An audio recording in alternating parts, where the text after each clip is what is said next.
Hello and welcome to this special edition of The Hub on CGTN. I'm Wang Guan. Greetings from the Embassy of Azerbaijan in People's Republic of China. Now, in my interview with President Ilham Aliyev of Azerbaijan last year, he described bilateral relations between China and Azerbaijan as excellent, adding that this is only the beginning of a very long journey. What does he mean by that? Now, my guest today is His Excellency Mr. Hikmat Hajiyev, Special Assistant to the President on Foreign Affairs. What does he see as the promises of China-Azerbaijan relations going forward? What is the promise of the Middle Corridor linking China, Central Asia, the Caucasus, and Europe? And how have the visa upon arrival policy benefited Chinese tourists and businesses alike? Here's our conversation. His Excellency Mr. Hajiyev, thank you so much. Welcome back to Beijing. During our interview with His Excellency President Aliyev, which we're so honored to be in Baku, he said this. He said bilateral relations are excellent, and he thinks this is only the beginning of a very long journey. What is your understanding of what he means by that? My president's vision is to develop and to Azerbaijan's Chinese partnership and cooperation to qualitatively new level. That's a strategic partnership. And China was always friendly to Azerbaijan. Since the independence of Azerbaijan, we have seen support of China, and also Azerbaijan has achieved its own success story where we see the active engagement, cooperation and partnership of our Chinese friends and Chinese companies where they're part of a success story. But we have a stronger determination to comprehensively develop Azerbaijan-Chinese partnership and cooperation. First is in political relations. We're always good and perfect between our countries. There was a mutual understanding and dialogue, and particularly that Azerbaijan always supported one China policy and guided by one principle. And economic trade relations. Azerbaijan has identified green growth and digital transformation as one of its national priorities. Azerbaijan is also COP29 hosting country, and Middle Corridor gaining additional importance and significance, and some other areas including the cultural, humanitarian and also cooperation in the international institutions. On all of these areas we see the views and visions of China and Azerbaijan are concurrent, and also based on the traditions and traditional bonds of cooperation and friendship, we simply look forward. Sir, what do you think have come out of this visit? Are you further convinced that bilateral relations will only go further? Indeed, we are more than convinced, and we are extremely glad and thankful to our Chinese friends that Azerbaijan's stronger willingness has been always reciprocated by the stronger willingness of the cooperation and partnership from our Chinese friends. And China was always an open partner, equal partnership and friendship with other countries of the world, and particularly with the developing countries. And China also considered Azerbaijan as its own good friend. And my president instructed me and my other members of our team and to make a frequent visits to China, because as a good friends and partners, and also partners having an ambition for more broader cooperation, we should have more dialogue and more consultation, and also to identify new areas for our cooperation. Talking about trade, sir, there's a very impressive set of data. In the year past, the year 2023, bilateral trade between our two countries, China and Azerbaijan, reached $3.1 billion. That is a nearly 44% year-on-year growth. What do you attribute that growth to? That is astronomical, 43% year-on-year. We are glad that as economic and trade relations are moving forward between two countries, and also in the economic and trade relations, and connectivity component is also crucially important. And we are glad to see that within a connectivity component within the grandiose idea of One Belt, One Road initiative is also developing well between our countries. And I think that with a full operationalization of the Middle Corridor, trade relations between China and Azerbaijan will continue to grow further. And as I already explained, Azerbaijan is also switching to its national goal of the green transition and digital transformation. And here we see China as our important partner. And we have also really appreciate that China extensively contributes and investing in the non-oil sector of Azerbaijan and diversification of Azerbaijan's economy and construction material production and oil and petrochemical industry. But we see Chinese companies are actively present. And let me just also give another positive example of the green transition model of Azerbaijan, how China is contributing, and Aqua Power Master, our good partners, and they're investing in Azerbaijan. But with investment of the green energy production of Azerbaijan is based on the Chinese production, and Chinese companies are building within solar and wind production facilities. It shows how effective, by the way, with technological advancements. By the way, I would like to congratulate China for the achievement of the green transition. And Chinese actions are speaking louder, because there are so many talks, statements, declarations about the green transition, but China, within practical actions at the national level and also at the global level, achieves with the green technology such a good results, and also shares it with other countries. Looking at the experience of my country, where two important projects as a result of the Chinese technologies in Nakhchivan region of Azerbaijan, green energy production 43% provided by the renewables, which is also based on the Chinese technology. One of the portfolio of my discussions here with my Chinese counterparts also to ensure the production of the renewable and green technologies in Azerbaijan, as we have again very ambitious and grandiose ideas, because Azerbaijan is also, along with the fossil fuels, is also blessed with the wind, solar and other renewable energy potential. Yeah, I've been to Baku, the wind power. You can see, we always said that we were a little bit cursing a little with Baku's wind, but we see that Baku's wind is a blessing for Azerbaijan. It's a 200 gigawatt potential, and it means that more cooperation, production units and facilities in Azerbaijan will provide us with an additional opportunities, as we are also linking our potential with our Central Asian partners and trying to build Caspian, Black Sea green transition corridor. And we are also looking forward for cooperation with our Chinese friends to establish production line of electro-automobile industry in Azerbaijan. We are really in the streets of the Baku, you can see the Chinese electromobiles. In general, Chinese electromobile industry is well represented, and we would like to do more simply. Mr. Hajiyev, you talk about TITR, this very important middle corridor that is cutting travel time and trade route, costing much less time and expenses for goods shipping from Europe to China and vice versa. But there are different countries, different customs, different capacities and different institutions in place.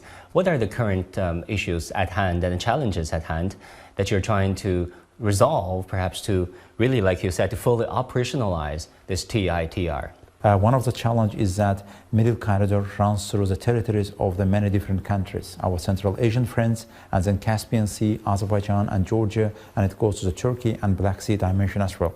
Here, indeed, we are working very hard and very closely with our Kazakhstani friends and brothers. Whose president just visited. The president visited. I has also, again, very good privilege and honor to be a participant in the meeting where His Excellency Kazakhstan President President Tokayev and my President, His Excellency President Ilham Aliyev, both of them attended ceremony of welcoming train delivering Chinese cargoes from China, Kazakhstan, Caspian Sea, Azerbaijan. They welcomed in the Baku railway and also seaport, and then it continued its journey towards Turkey. It was a symbolic, but in the meantime, illustration of the fact that China, Kazakhstan, Azerbaijan, and Georgia were working together and to operationalize the middle corridor. And we are also learning in the process how we can make it more efficient, operationalize it, and also to add additional elements of the facilitation to this project. In such a project that runs through the territory of the different countries, one window opportunity is crucially important, especially for the Chinese companies who would like to switch their cargo transport to the European market. One window opportunity, what does it mean? Simply, we would like to work together with our, and currently working, by the way, with Kazakhstan and Georgia, Azerbaijan, and we would like also to involve our Chinese friends as well, as a one consortium, so that when Chinese companies would like to transport something, they shouldn't go one by one. Just knocking one door, one company, and asking for them. One-stop shop for... Absolutely. Simplification and standardization of our customs regulations as well. There shouldn't be different customs checks and so on, different border checks and so on. There should be one simplified and competitive approach. Is that happening? Yeah, actually, it's happening more fastly than we expect, because business has its own rules. Time is money, and also it's an effective for the Chinese companies as well. And there is an indication so that if you go to the maritime BRI through the Suez Channel to the European market, depending on the weather conditions, the ocean, and some other different factors, it takes 40, 50 days. But here it's 11 days. Again, time is money. But I think that we can achieve more with the further standardization of our capabilities. And we have also taken note recent middle corridor arrangement signed between China and Kazakhstan. And we are also thinking of signing such an arrangement between China and Azerbaijan. Maybe at one day we can sign China, Azerbaijan, Kazakhstan trilateral, because Azerbaijan is also actively working with our Central Asian friends. Azerbaijan also having multiple geopolitical identities. One of our geopolitical identity, we are Central Asian. Because with our Central Asian brothers, we are sharing a lot in terms of the culture, history, economy, and politics together. We are also part of the wider Central Asia region. And here, really, we are looking forward to development of the concept of China plus Central Asia. That is a concept. And also China plus Central Asia plus Azerbaijan. Not just 1 + 5, 1 + 6. And it's just a matter of the mathematics. It's a matter of the chemistry. We are just working together as one team. You think the chemistry is happening, despite our different cultures and religions and historical backgrounds? I think what is happening, because China was always open to different civilizations and culture, and China always approached different cultures and civilization with a deep sense of the respect and esteem. And Silk Road, ancient Silk Road, and it was a global civilization has been enriched by, as a result of which, a Silk Way initiative and Silk Way concept in general, but generated came from the China as one of the hotbeds and battles of beginnings of the human civilization. And also China was open to other civilizational dialogue and cooperation. And by the way, China's Belt and Road Initiative, one component of that is about the civilizational dialogue. It's about the people-to-people contact. It's about the human touch. And it's not only, of course, trade, connectivity is an important component, but humanitarian component, civilization dialogue is one of the components of that. And I think that with chemistry is happening more, there is an understanding at the political level, we are on the same term. But what is important also, China supports territorial integrity, sovereignty of all countries. China is also guided by the principle of non-interference in internal affairs of other countries. And that's Azerbaijan and our Central Asian friends and other countries are also cherishing. Unfortunately, we see in the actions of the certain countries that particularly certain Western countries, like to preach everybody, to teach everybody, to interfere everybody's internal affairs. Such an approach is not acceptable. I think that based on the equality, mutual respect, and we can build more stronger partnership with our Chinese friends. Mr. Hajiyev, I want to get your sense, perhaps your wisdom too, on how Azerbaijan has become, as you said, this multi-identity country. It is not easy if you think about it in the early 1990s when Fukuyama wrote The End of History, whereby he thinks this is the end of the competition model of governance. But Azerbaijan carved out its own unique path, not losing its identity when it comes to Russian education, for example, not excluding it, but having Azerbaijani as a sole national language. But not just language-wise, in terms of economic and political development, carving out its own path, befriending European countries as well as forging close bonds with China. Is it getting increasingly difficult to remain and retain this multi-identity, given the geopolitical tensions and great power rivalry? Yes, it's not easy for Azerbaijan as well. We are also on a geopolitically seismic and tectonic region.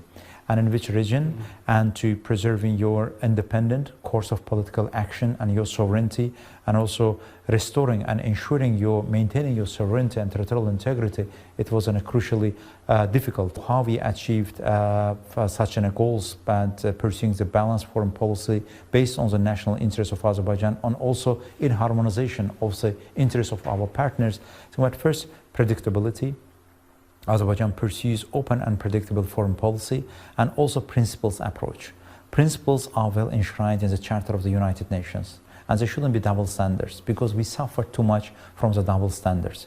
Unfortunately, we have also historically seen in the experience of the Chinese people that suffered from the double standards and interventions and occupations. Nevertheless, some Western propaganda, unfortunately, time by time, accuses China of interventionist culture. There was no interventionist culture of China.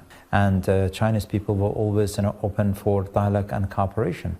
Unfortunately, China was subject to the interventions. But Azerbaijan, based on that principle, pursued this in a balanced foreign policy. And also Azerbaijan, while having multiple geopolitical identity, from one side we are in the South Caucasus, and we are also historically part of the Central Asia.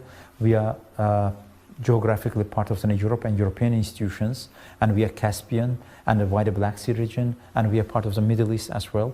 And having this multiple geopolitical identity also internally in Azerbaijan, we ensured inclusivity.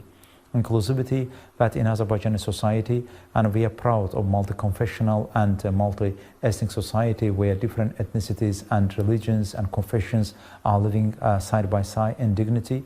And it's also way of living for us. It's not just only government policy. With a government policy, of course, you cannot actually follow that.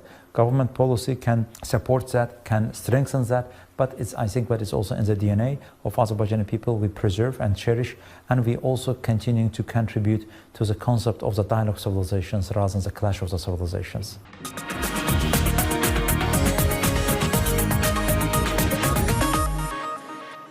Talking about Azerbaijan, a key mandate for it is to host the COP29. We've just had the end of COP28 where a consensus was reached. How do you want to seize upon the consensus reached in Dubai, COP28, and assuming this leadership role for the world to combat climate change at COP29?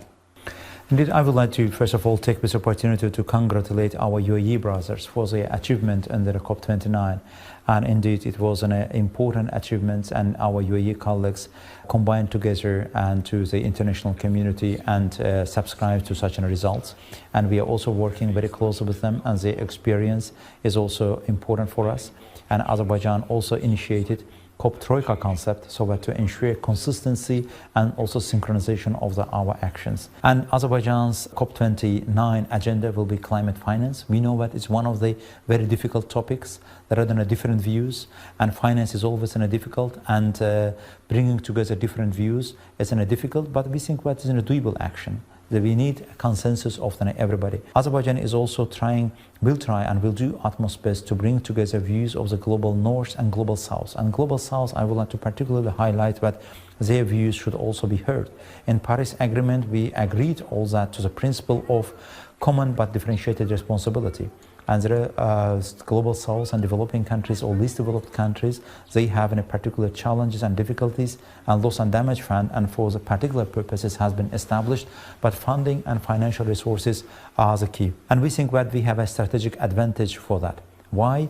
First, Azerbaijan is a developing country for itself, and Azerbaijan has successfully chaired non-alignment movement. Azerbaijan is also a member G77 China group, that is really more than half of the world, and developing countries and global south is represented in this institution. And Azerbaijan is also a member of the certain European institutions, and also having a closer relation with the European Union and some other institutions.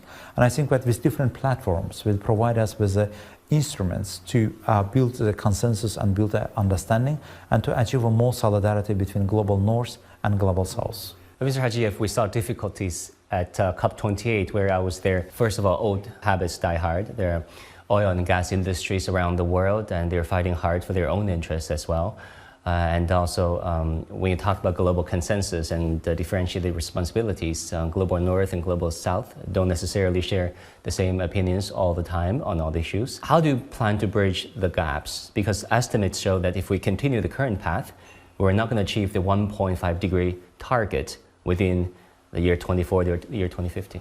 Indeed, you're absolutely right that there are divergent views and with regard to certain issues, and it's not so easy. And COP discussions and also COP negotiations are considered diplomatically as one of the very difficult ones, and views are different.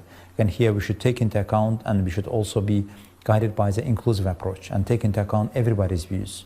And also developing countries, least developed countries, small island countries, they are extremely vulnerable because ocean level is rising and ocean temperature is rising, and we all agreed to keep ourselves within the 1.5 degree temperature.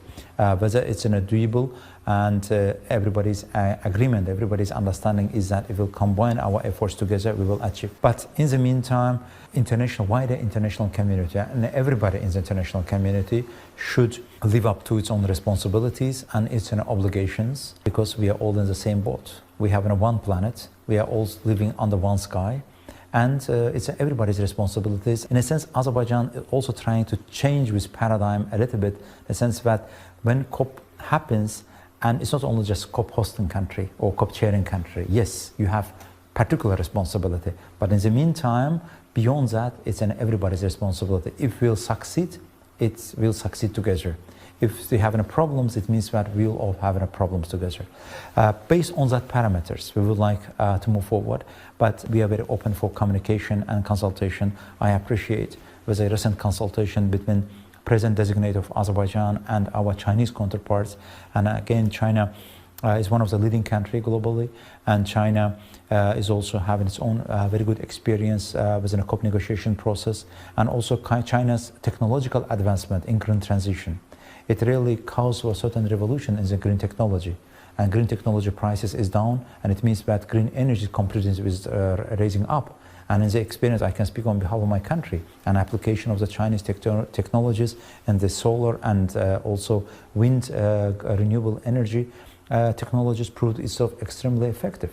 And China's own achievement, that if I'm not mistaken, 30% or beyond 30% of such a big country like China has been provided by the green energy. It's indeed very exciting and thrilling achievement. Mm-hmm. We know that the oil and gas industry has been a strong support to Azerbaijan's economy. It's something like 1/3 of its gross domestic product and contributing to some 90% of the total export earnings of your country. I may ask you to share with us some Azerbaijani experience in this green transition. Azerbaijan is a fossil fuel country, and historically, and oil production, industrial oil production started in Azerbaijan. And Azerbaijan really being a fossil fuel country, but in the meantime has taken with, we can call it a little bit illustratively, diplomatic courage and political courage to host a COP29.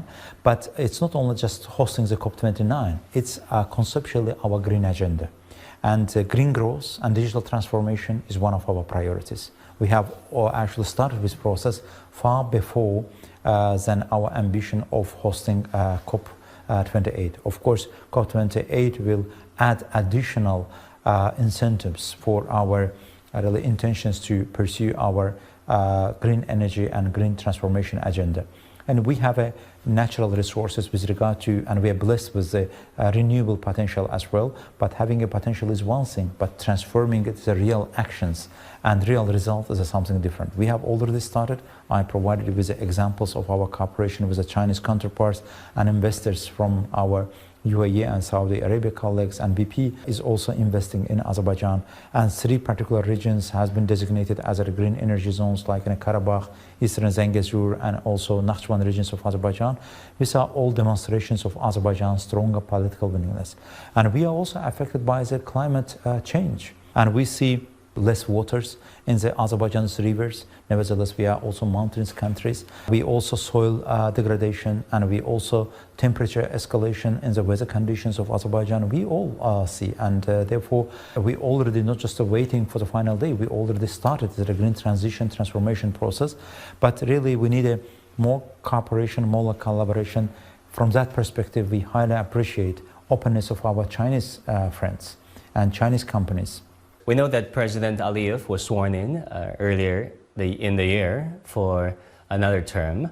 What is the key priorities of his current term, and where is he taking the country? Really, we should also take into account that for the first time in this election in the Republic of Azerbaijan, this election took place in the whole territory of Azerbaijan. Since the early 90s, when Azerbaijan got its independence, we couldn't organize an election in the whole territory of Azerbaijan because of the occupation, because of the gray zone and separatist entity. It didn't allow us. And President Aliyev, my president, and when he was elected first time as a president of Azerbaijan, he made his promise and obligation to Azerbaijani people that I will ensure territorial integrity and sovereignty of my country. As we can agree, it's one of the fundamental, most important, vital issue for every country. He would call you some 10 times a day to resolve the issues. Yes, exactly. But really, he has achieved that goal, and he also delivered his promise to Azerbaijani people. It's a transformative change for Azerbaijan. It's a transformative change for the region of the South Caucasus. First, Azerbaijan enters new stage of its development, and we have established new status quo and also interstate relationship in the Caucasus that's based on justice, fairness, and legality. Now, therefore, new ambitions for Azerbaijan is in a further economic and social development of Azerbaijan, and Azerbaijan is also switching to the more global foreign policy agenda. We would like to be part of the positive global agenda because Azerbaijan was always on the positive side of the history and based on the multiple geopolitical identities. And I think that that's our vision of Azerbaijan. Azerbaijan can contribute more. And we also believe that best prosperity is a shared prosperity and shared future. That's also this fact well established in the Chinese Global Development Initiative. Therefore, I will say that they're a concurrent vision for us. We would like to contribute to fighting against more challenges that an international community is facing. Finally, sir, Azerbaijan granted Chinese citizens a visa upon arrival, and there are direct flights opening from Beijing to Baku. Anything you want to say to the Chinese viewers watching this program, why they should go to Baku, why they should go to Azerbaijan at their next tourist destination? Literally, you're absolutely right that Chinese citizens can obtain their visas upon arrival to Baku, but there will be more even in a sense that Azerbaijan is looking forward completely ensure visa-free system to Chinese citizens. You're working on it? We are currently working on it. Hopefully, within a short period of time, such a good news will come. Wow. Because we are very much pleased to see Chinese citizens and Chinese tourists, Chinese businessmen, Chinese partners and investors in Azerbaijan. Again, there is a historical linkage between our countries and Chinese tourists, and it's also part of the people-to-people contact. We also see it as part of the global development initiative that China has put forward. It's also part of the BRI concept. BRI, first of all, it's also about the people-to-people contacts, and tourism is one of the key components of that. And there is a direct flight between Beijing and Baku, and we are looking forward even to open more travel destinations to different Chinese cities. And by the way, we are working also with the different regions of the China, because China's regions in itself are having a huge potential. And we think that for such a touristic cooperation, first is a people-to-people context, and it also adds to the awareness of our people, one another, and cultural humanitarian exchange. And it also, people-to-people contact is also about business opportunities. Your words mean a lot to us and to our viewers. His Excellency, Mr. Hajiyev, thank you so much for this opportunity. Thank you very much for this opportunity. Now, thank you for watching this edition of The Hub on CGTN. I'm Wang Guan from the Azerbaijani Embassy in People's Republic of China. Thank you so much for tuning in. I'll see you again next time.